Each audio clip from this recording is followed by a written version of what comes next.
Welcome to Anas kitchen. ఈరోజు మనం ముల్లంగితో మంచి కర్రీ చేయబోతున్నాము. ఎటువంటి స్మెల్ లేకుండా ఇష్టం లేని వాళ్ళు కూడా బాగా తింటారు. వెళ్ళిపోదాం రండి.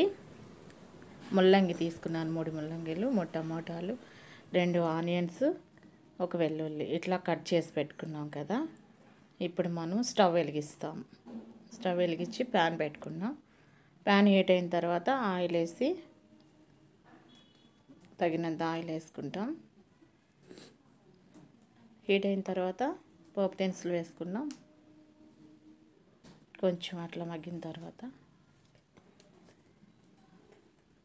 కరివేపాకు, వెల్లుల్లి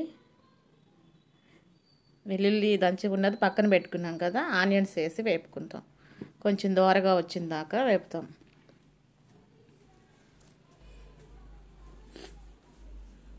దోరగా వేగాయి కదండి. ఇప్పుడు టమాటాలు వేస్తాం. టమాటాలు వేసి కలుపుతాం. బాగా కలిపి కొంచెం మగ్గేదానికి సాల్ట్ వేస్తాం కొద్దిగా, ఒక చిన్న స్పూన్ కలిపి మూత పెట్టుకున్నాం. మళ్ళీ తీసి చూస్తే మగ్గుంటాయి కదా, బాగా మళ్ళీ ఒకసారి కలిపి తర్వాత మనం ఇవి ముల్లంగి ముక్కలు మనం కట్ చేసి పెట్టుకున్నాం కదా, అవి వేస్తాం. అవి బాగా కలిపి ఒక కాసేపు మూత పెట్టుకొని సిమ్లో పెట్టుకుంటామండి.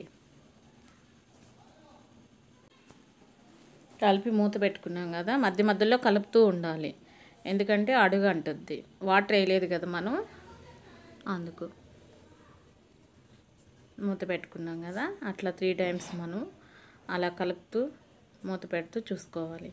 కొంచెం బాగా మగ్గింది కదా.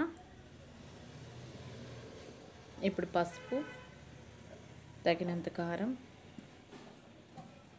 కొంచెం సాల్ట్ వేసుకొని బాగా కలిపి ఆ పచ్చి వాసన వెళ్ళేంత వరకు మూత పెట్టుకోవాలి. బాగా కొంచెం మగ్గింది కదా, కొంచెం అటు ఇటు కలిపి అందులో మనం వాటర్ వేసుకోవాలి. అంటే అవి మునిగేంత వరకు వాటర్ వేసుకోవాలి, ఎక్కువ పోసుకోవద్దండి. అవి మునిగేంత వరకు వాటర్ వేసుకోవాలి. ఇప్పుడు మూత పెట్టుకొని మగ్గించుకుందాం. కొంచెం ఆన్లో పెట్టుకుంటాం. చాలా బాగుంటుందండి. అసలు ముల్లంగి స్మెల్లే రాదు. ఇష్టం లేని వాళ్ళు కూడా, ముల్లంగి అంటే ఇష్టం లేదని ఆమడ దూరం పరిగెత్తే వాళ్ళు కూడా ఒక్క ముద్ద కూడా మిగిల్చకుండా తినేస్తారు. అంత బాగుంటుంది. మీకు నచ్చుతుందని నేను అనుకుంటున్నాను. ఇప్పుడు తీసి చూద్దాం. ఇట్లా బబుల్స్ వస్తుంటాయి. ఇంకా కొంచెం బాగా దగ్గరికి రావాలి. మీకు నచ్చితే లైక్ చేయండి, షేర్ చేయండి, సబ్స్క్రైబ్ చేయండి, బెల్ ఐకాన్ కొట్టండి. అట్లా ఇప్పుడు మనము వెల్లుల్లి అనేది దంచున్నాం కదా, అది వేసుకుంటాం. దంచి పెట్టుకున్న వెల్లుల్లి ఇప్పుడు వేస్తేనే ఆ కూరకి టేస్ట్ అనేది బాగుంటుంది. ఇప్పుడు మూత పెట్టి కాసేపు మగ్గించుకుందాం.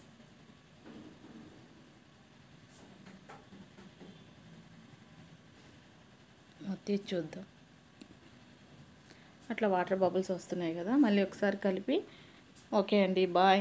ఇలాగుంటుంది లాస్ట్లో కర్రీ.